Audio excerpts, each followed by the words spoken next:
Kemungkinan selanjutnya yang ketiga, wa yahtamilu annahu dakhalaha fi famil hayat.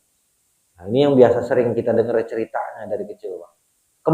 Berkemungkinan juga bahwa si iblis pada saat ini masuk ke dalam mulut ular. Nah, ular ini yang masuk ke dalam surga sampai tidak terdeteksi. Nah, nanti di ayat selanjutnya yang disuruh turun oleh Allah dari surga ini ternyata bukan cuma Adam dan Hawa, karena sigotnya jamak, ada wawu jamak. Yang disuruh turun ini termasuk diantaranya ular ini, menurut Ba'dul Mufassirin. Nah, jadi itulah kemungkinan-kemungkinan yang terjadi. Kenapa iblis yang udah diusir kok bisa balik lagi ke dalam surga?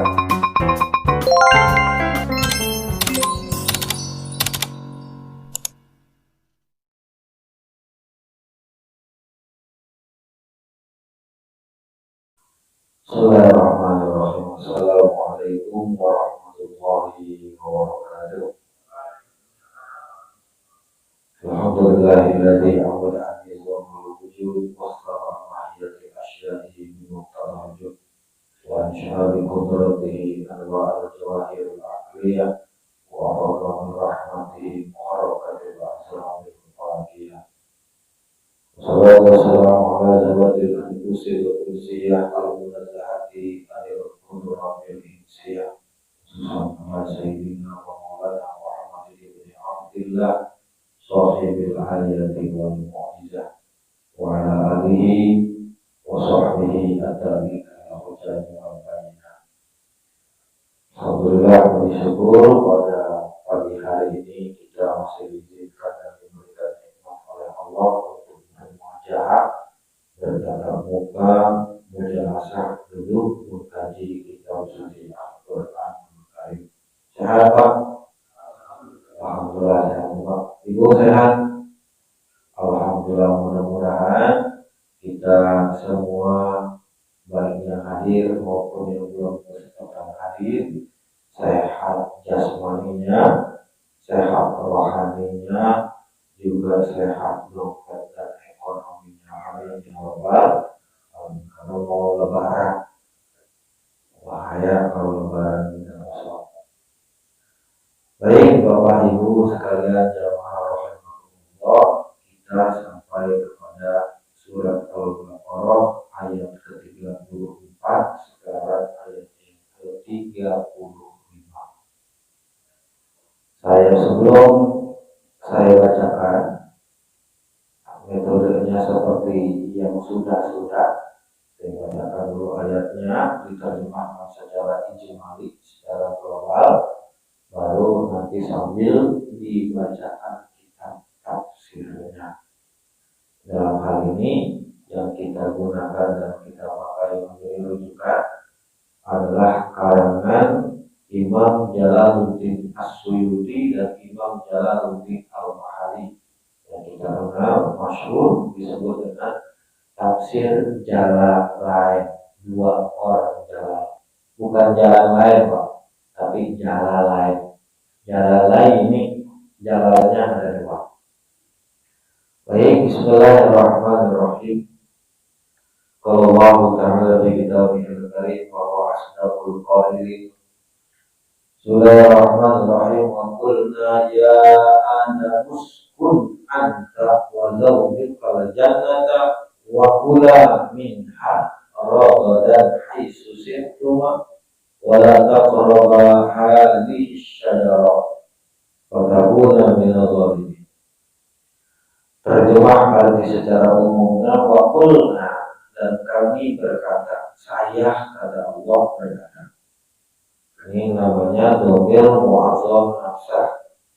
Kalau ada yang tanya, Bapak Ustaz, kok Allah yang maha tunggal sendiri sering ucapnya pakai dhamir nahnu, kami, kul, kenapa enggak kul itu aja? Nah alasannya karena ini adalah mu'azzam nafsah, cara susunan kata bahasa untuk menunjukkan bahwa yang berbicara itu posisinya lebih tinggi dan lebih agung. Apa kata Allah? Ya Adam, uskun anta wahai Adam, uskun anta diamlah kamu, menetaplah kamu, wa zaujuka dan istri kamu, al jannata di dalam surga.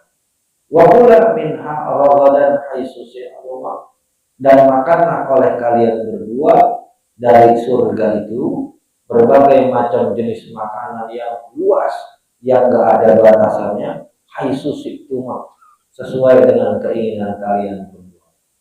Wala taqraba hazihi syajarata, tapi kalian berdua ini jangan sekali-kali mendekati hazihi syajarata kepada pohon ini.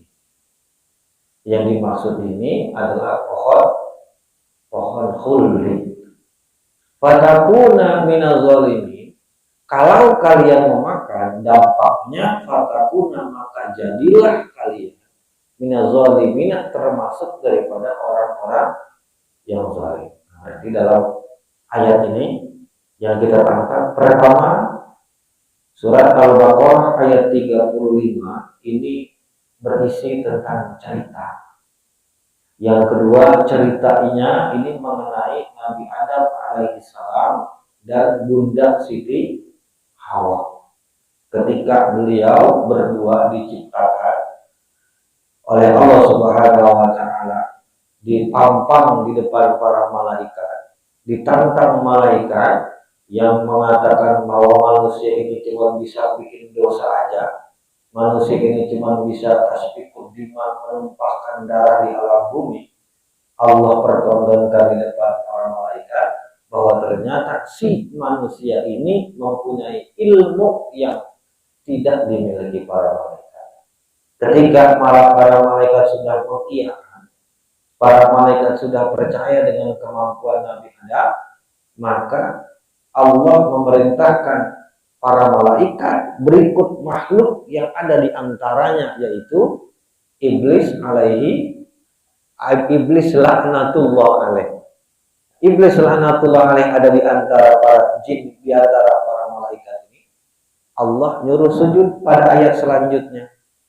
Iblis menolak. Setelah iblis menolak, maka iblis diusir oleh Allah Subhanahu wa taala.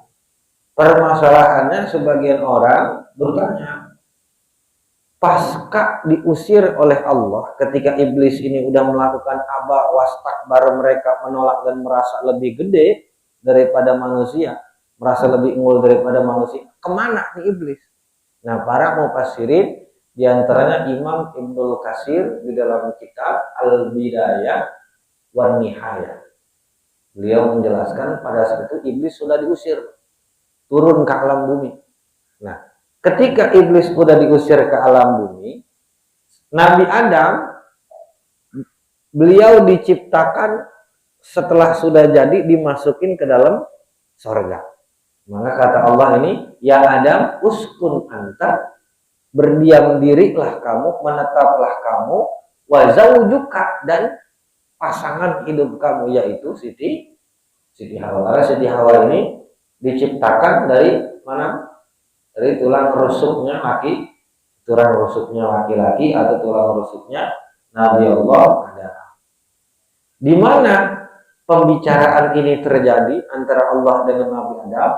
Kata Imam As-Sawi, peristiwa ini terjadi ketika Nabi Adam dan Siti Hawa sudah di surga. Jadi kata-kata uskun ini bukan disuruh netep, Nabi Adamnya belum ada di dalam, tapi Nabi Adamnya sudah ada di dalam. Misalkan saya bicara, Bapak diem aja di masjid, jangan kemana-mana, Bapaknya udah di masjid, saya yang bicara pun ada di masjid, demikian. Nah, bagaimana proses penciptaan Sayyidah atau Siti Hawa ini? Nah, menurut Imam As-Sawi, ketika Nabi Allah Adam ini sedang tertidur, falamma istaiqadha, ketika Nabi Adam tidur, istaiqadha, beliau bangkit, wajadaha, beliau menemukan Siti Hawa, fa'arada an yamudda yadahu, kemudian Nabi Adam melihat perempuan yang cantik luar biasa di sampingnya, pengen dipegang paman Nabi Adam. Bapak juga sama, bangun tidur di samping ada cewek cakep, apalagi pada saat itu cuma keadaan kita doang masih perempuan, pasti pengen pegang. Karena ada hawa nafsu, memang manusia tercipta dari anasir, banyak unsur. Setelah pengen dipegang, malaikat ngelihat. Kata malaikat apa? Moh ya Adam.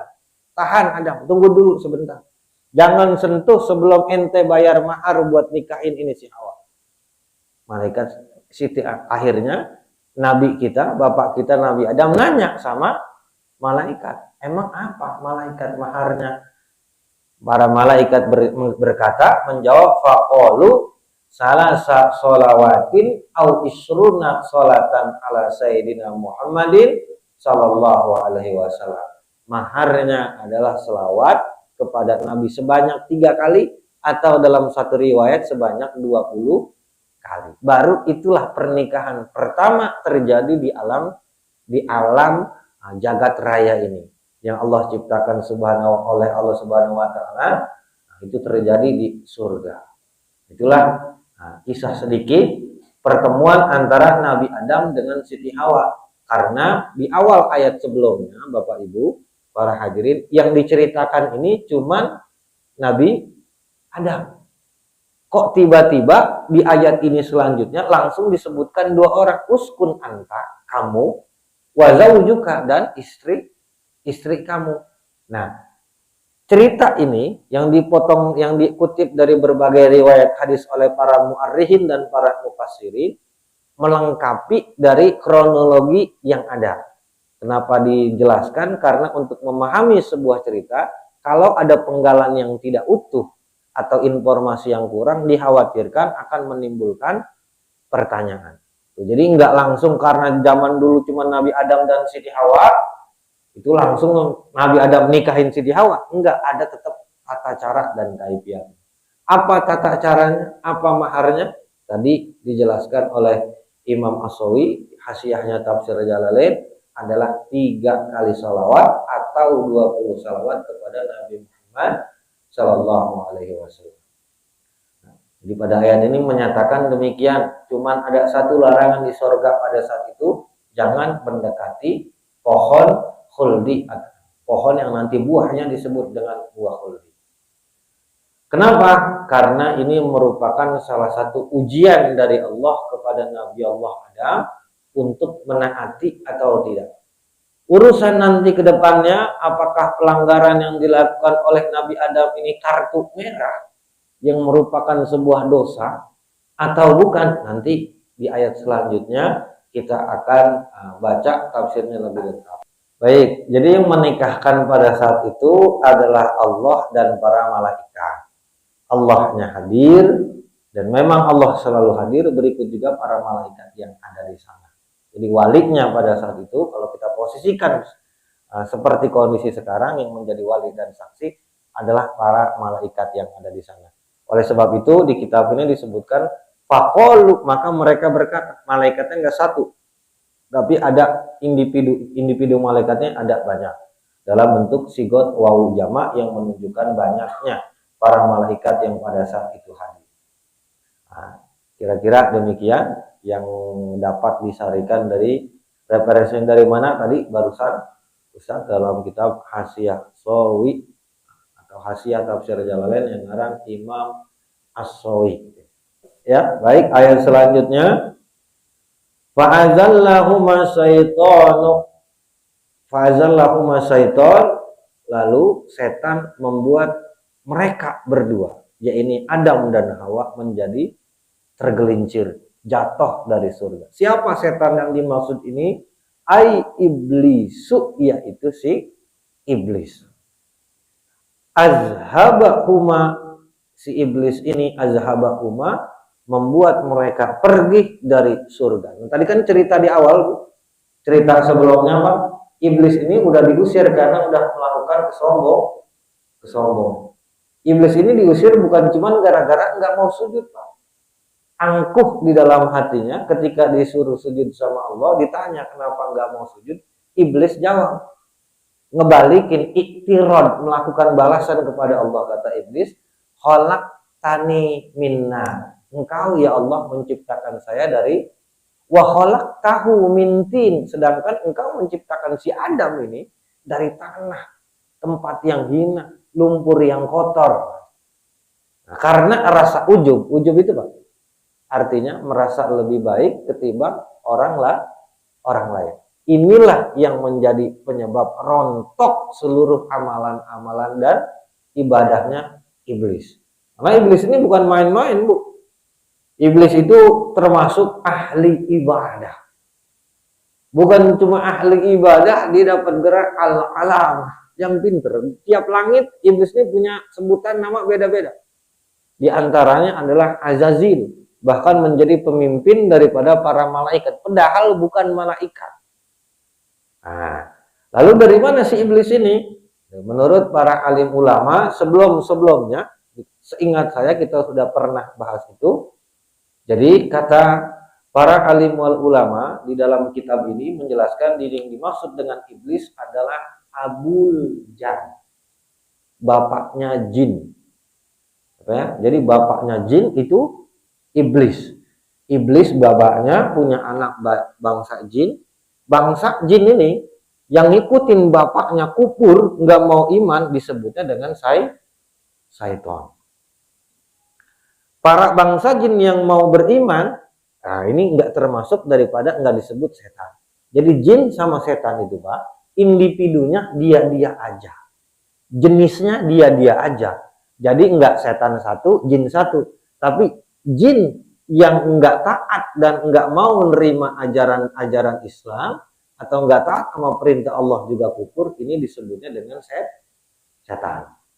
Coba ya. Jadi kita imani dulu bahwa setan itu disebutkan di dalam Al-Quran tadi makhluknya ada, biarpun nggak kelihatan pakai mata, karena nggak semua yang ada harus terlihat pakai mata. Kita yakin, hakul yakin di dalam masing-masing diri kita ada ruh. Kelihatan rohnya Pak.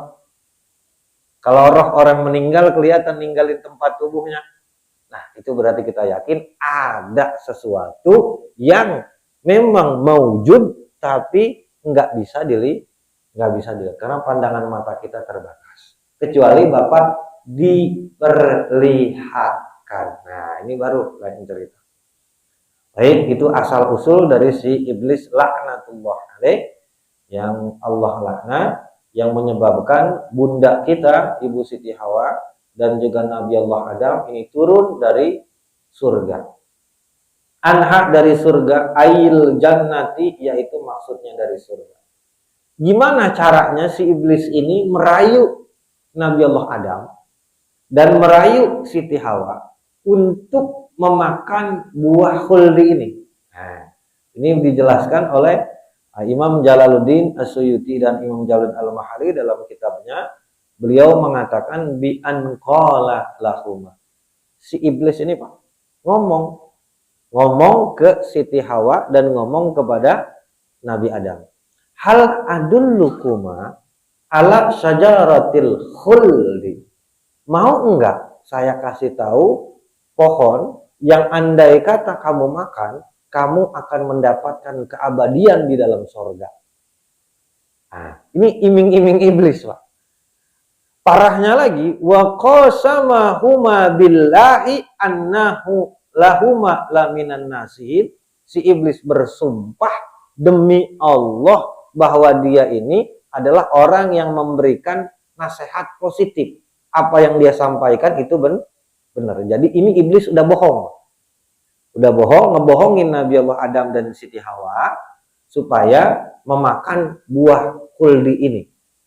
Kan kalau kita secara akal, Nabi Adam sama Siti Hawa ketika Allah larang untuk jangan makan, otomatis paham, otomatis mengerti, oh berarti pohon ini nggak boleh didekatin.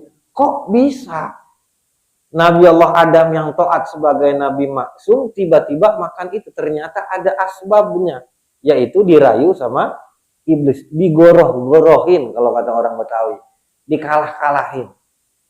Nah, pada saat itu kalau kita runut lebih jauh, Ustadz, ini kan posisinya si iblis udah turun nih di bumi. Kok dia bisa ada lagi di langit? Sedangkan Nabi Adam posisinya ada di surga. Nah, ini menurut para alim ulama, kami bacakan lagi. Kaifiat iblis ini mempunyai beberapa cara. Artinya dalam Al-Quran tidak disebutkan cerita rincinya seperti apa, Pak. Cuman para mufassirin memberikan opsi pilihan. Ada beberapa kemungkinan yang terjadi ketika iblis bisa sampai kepada Nabi Adam dan Siti Hawa. Ai wa huwa kharijul jannah.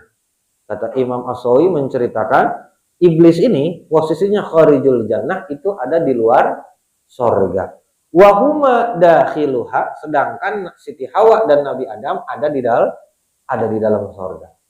Lakin atu ala babiha, tetapi si setan ini, si iblis ini mendatangi pintu sorga. Jadi balakatnya ini gerbang, Pak. Ini gerbang, iblis di luar, Siti Hawa dan Nabi Adam di dalam. Iblis manggil, dang, sini dang, Hawa sini. Ah, itu kira-kira begitu. Menurut kronologi perkiraan pertama. Lalu selanjutnya barulah dilakukan tipu daya dan muslihat tadi. Wa yahtamilu annahu dakhalal jannah ala surati dabatin min dawabiha. Memungkinkan juga pada saat ini, kata musannif, kata Imam As-Sawi, si iblis pada saat itu masuk ke dalam surga dengan menyerupai bentuk dabah hewan melata. Sampai para malaikat ini nggak bisa mendeteksi keberadaan si iblis. Kalau ditanya, Ustaz kan kok malaikat kalah hebat sama iblis? Jangan salah. Iblis ini, Pak, dulunya dia jadi pemimpinnya para malaikat. Namanya pimpinan, tahu kurang lebihnya dan kemampuan skill yang dimiliki oleh bawahan. Kalau soal nipu, iblis sudah nomor 1. Maka oleh sebab itu, para malaikat yang menjaga pintu surga pun bisa saja pada saat itu tertipu oleh samaran si iblis. Sampai masuk ke dalam surga dengan menyerupai bentuk hewan ini, lalu terjadilah tipu muslihat, obrolan antara iblis dengan Nabi Adam juga Siti Hawa. Kemungkinan selanjutnya yang ketiga, wa yahtamilu annahu dakhalaha fi famil hayat. Nah, ini yang biasa sering kita dengar ceritanya dari kecil, Pak. Berkemungkinan juga bahwa si iblis pada saat ini masuk ke dalam mulut ular. Nah, ular ini yang masuk ke dalam sorga sampai tidak terdeteksi. Nah, nanti di ayat selanjutnya yang disuruh turun oleh Allah dari surga ini ternyata bukan cuma Adam dan Hawa, karena sigotnya jamak, ada wawu jamak. Yang disuruh turun ini termasuk diantaranya ular ini, menurut Ba'dul Mufassirin. Nah, jadi itulah kemungkinan-kemungkinan yang terjadi. Kenapa iblis yang udah diusir kok bisa balik lagi ke dalam sorga? Nah, ini para mufassirin menjelaskan demikian, walaupun di dalam ayatnya tadi Bapak Ibu itu tidak ditunjukkan secara sore, tidak ditunjukkan secara jelas. Tafsirannya demikian.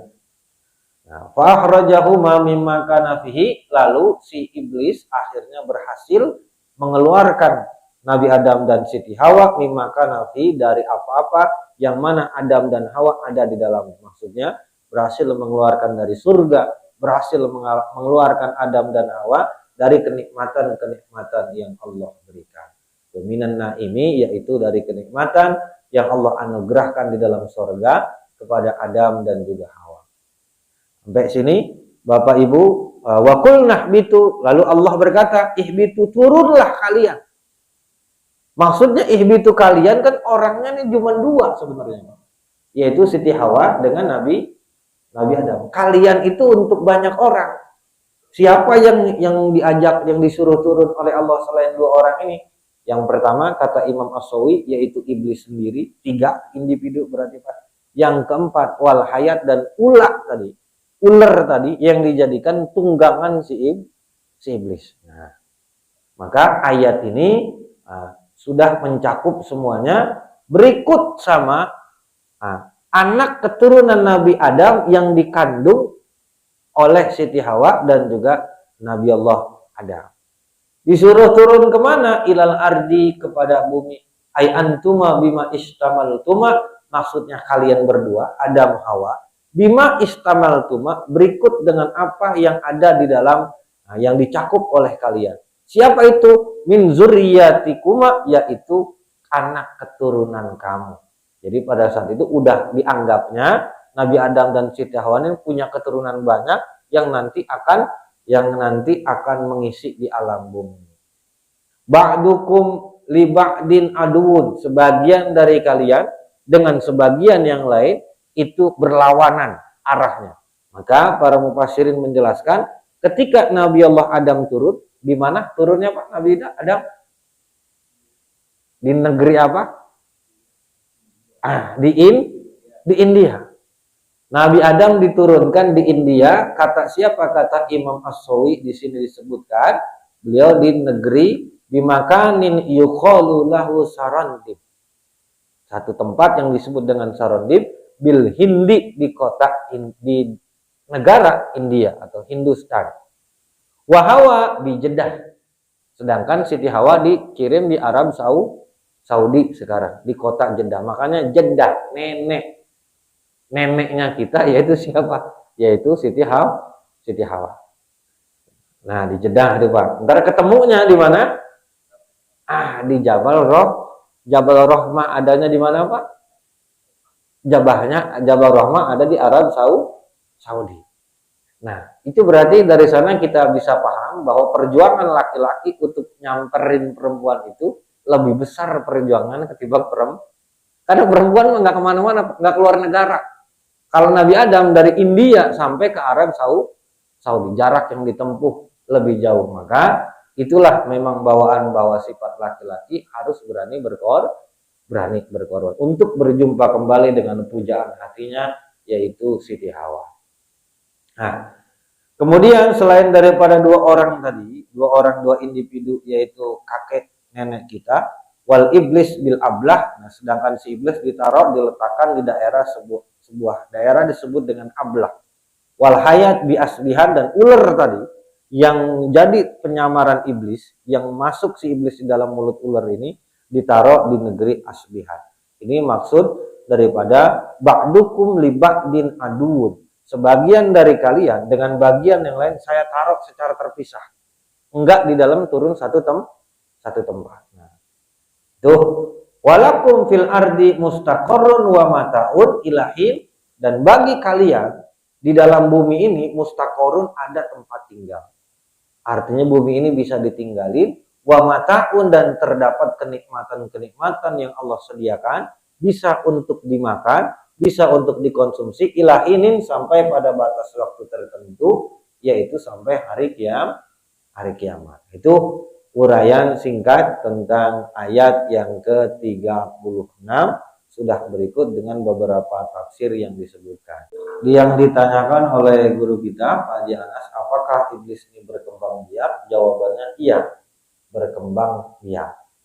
Namun Bapak Ibu, cara iblis berkembang biak ini enggak bisa kita samakan dengan berkembang biaknya manusia. Bapak Ibu ingat tadi barusan kita baca, iblis ini diturunkan ada pasangannya atau enggak?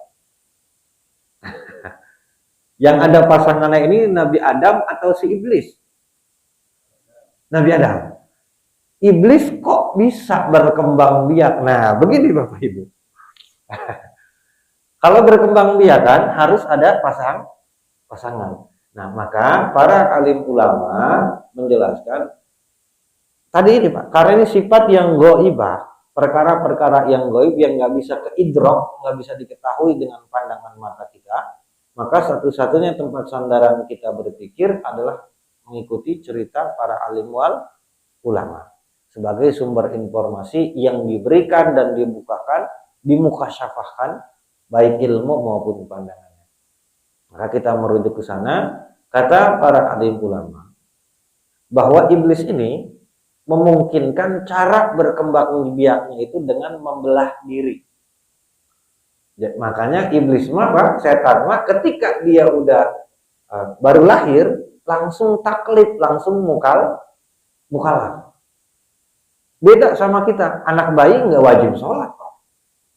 Anak kecil yang baru lahir nggak wajib zakat. Kalaupun mau dijakatin mah nggak, silahkan. Tapi bagi mereka nggak ada kewajiban. Beda sama iblis. Iblis dan setan mah ketika lahir maka sudah terbebani hukum taklif. Maka dari sana kita bisa ambil kesimpulan iblis ini cara beranak pinaknya bisa dengan tanpa pasangan. Ustadz, emang ada makhluk yang kayak begitu? Nah, ini Pak, pernah dibuat sebuah film namanya film Jurassic Park. Jadi ada satu dinosaurus. Dinosaurus yang ketika dihidupkan ini mengambil satu bagian gen kodok. Nah, gen kodok ini ternyata dia ini bisa berkembang biak sendiri tanpa butuh kepada pasangan sampai akhirnya tidak terkendali, dinosaurusnya ada banyak pada keluar. Ini film Jurassic Park. Apa yang kita bisa ambil dari sana? Ternyata ada makhluk Allah yang Allah ciptakan mampu beranak pinak tanpa adanya pasangan. Kalau yang johir aja ada semodel kata, maka tidak menutup kemungkinan iblis pun demikian. Kata-kata syaitan ini, Pak Haji, para jamaah pun sekalian, dia merupakan bisa dikatakan kata sifat. Jadi individu asalnya masih iblis tadi itu, Pak, sama keturunannya jin yang kafir.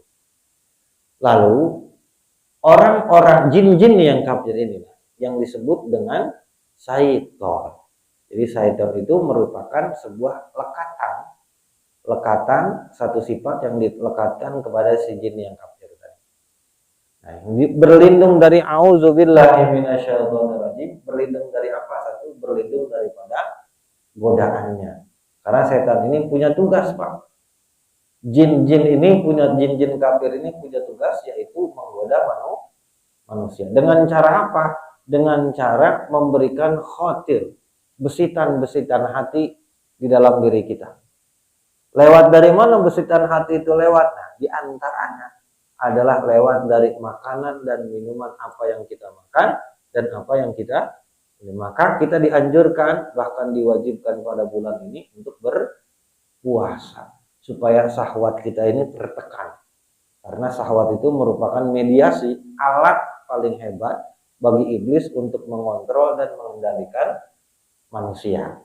Lalu berlindung dari setan yang mana aja? Nah, kata setan ini karena merupakan kata sifat, dia bisa dilekatkan kepada bangsa jin tadi yang memberikan godaan dalam hati kita. Juga bisa dilekatkan kepada manusia yang kesetanan. Maksudnya manusia yang menjadi bawahan dan juga tunduk kepada perintah setan. Siapa itu? Manusia yang jauh dari ajaran agama, bukan cuma ilmunya tapi tingkah lakunya. Jadi kalau bahasa kita, mohon maaf ketika ngelihat orang yang akhlaknya luar biasa ngeselin, kita bilang kalau bahasa orang gitu ngomong setan lu. Nah, itu. Kata-kata itu keluar, kita ibaratkan bahwa dia ini tingkah lakunya mirip kayak syaitan. Karena dan realitanya yang mengganggu kemaslahatan manusia bukan cuma bangsa setan, Pak. Malah lebih banyak bangsa manusia yang kesetanan. Setan itu, Pak, setan itu enggak nyunat minyak. Setan, Pak. Yang nyunat minyak itu manusia. Setan itu, Pak, kagak ngoplos Pertamina. Yang ngoplos Pertamina itu manusia itu. Setan itu, Pak, enggak korupsi. Yang korupsi itu, yang ngambil duit rakyat itu manusia yang kesetanan. Gaji 2 miliar masih kurang puas juga. 2 miliar, Pak. Ini kita ngelihat 2 miliar aja kaget. Kita nih, saya ngeliat orang kampung ngeliat duit 2 miliar di meja kaget. Lah kalau jumlahnya gede banget, Pak. 100.000 ditumbulin 10 gepok, itu masih muat kira-kira 1 baris. Ustadz tahu dari mana? Ngelihat di KPK, ngelihat di TV, bukan punya, ngelihat itu. Satu duit banyak amat, ya. Pantas aja hilap. Cuma kan kita bingung dipakai buat apa? Buat apa? Kalau kita mah begitu, Pak. Kita mikirin set duit bakal apa itu ya. Koruptor mah mikirnya lain lagi, orang tak kesetanan. Nah, itu dia. Jadi berlindung dari setan itu juga sama. biar kita nggak dijolimi sama orang-orang yang karena setan itu Pak Haji punya banyak cara untuk menggoda manusia. Kata Imam Ibnul Qayyim diantaranya yang pertama, setan punya cara yaitu dengan mengajak kita secara langsung kepada kekufuran dan kemurtadan. Kalau ini nggak berhasil, Bapak, setan akan masuk ke tahap yang kedua. Dia akan mengajak kita melakukan dosa-dosa besar, kabair, berzina, minum minuman keras, ngebunuh orang yang tanpa haknya. Nah, ketika setan juga nggak berhasil, dia pakai cara ketiga, ngajak kita kepada dosa-dosa kecil, dosa-dosa yang dianggap oleh masyarakat sekitar ini nggak ada apa-apanya, meninggalkan sunnah-sunnah Nabi, mengerjakan perkara yang makruh. Ketika ini juga ternyata Bapak soleh betul di bulan Ramadan, setan nggak putus asa. Dia punya cara yang lain, yaitu dengan cara menghiasi hari-hari kita dengan hal yang tidak berpahala dan juga tidak bermanfaat. Hal yang tidak berpahala dan juga tidak bermanfaat. Pahalanya nggak ada, madorotnya nggak ada, manfaatnya juga nggak ada. Contoh, makan sahur kekenyangan, sampai perut kita kembung. Dosa nggak itu? Enggak, Pak. Kalau yang Bapak makan punya sendiri nggak dosa. Asal jangan makan punya orang aja atau sahur makanan tetangga. Nah, ini baru haram kalau tanpa ini. Kalau makanan kita Bapak makan sahur sampai kembung, ujung-ujungnya perut kembung, Pak. Perut kalau udah kembung hawanya pengen rebahan. Habis rebahan kita tidur ujung-ujungnya bablas subuh sehari. Andai kata 2 hari, 3 hari, 4 hari akan keterusan kita kebiasaan meninggalkan sholat dengan alasan ketiduran. Nah, karena dosa yang udah dibuat normal, kesalahan yang dianggap normal, maka kita anggap itu biasa. Nah itu, kalau setan juga nggak mampu ngegoda Bapak dengan cara itu, Bapak selalu melakukan sunnah-sunnah Nabi, iseng dikit baca Quran, iseng dikit baca kajian, iseng dikit langsung ngelihat forum, grup WhatsApp yang memberikan banyak faedah, maka jangan gentar. Setan nggak pernah gentar. Setan masih punya banyak cara, diantaranya dia akan menggerakkan hamba-hambanya, orang yang udah tergoda oleh setan, untuk menyakiti kita secara langsung atau menyakiti keluarga kita secara langsung. Bagaimana caranya? Setan akan membenamkan rasa hasud, rasa dengki kepada orang-orang tersebut. Nah, diantaranya itu. Hak kita yang harusnya dapat kira-kira 1 liter dikurangi menjadi 75 atau jadi kira-kira yang nggak sesuai dengan takaran. Hak kita yang harusnya dapat barang kita, motor kita, mobil kita bisa jalan dengan sempurna, awet, ini dibuat jadi cepat terusan. Itulah termasuk daripada godaan setan. Maka kita mengucap auzubillahi minasyaitonirrajim, bukan cuma berlindung dari setan yang ngebisikin dalam hati, juga berlindung daripada manusia yang kesambat setan.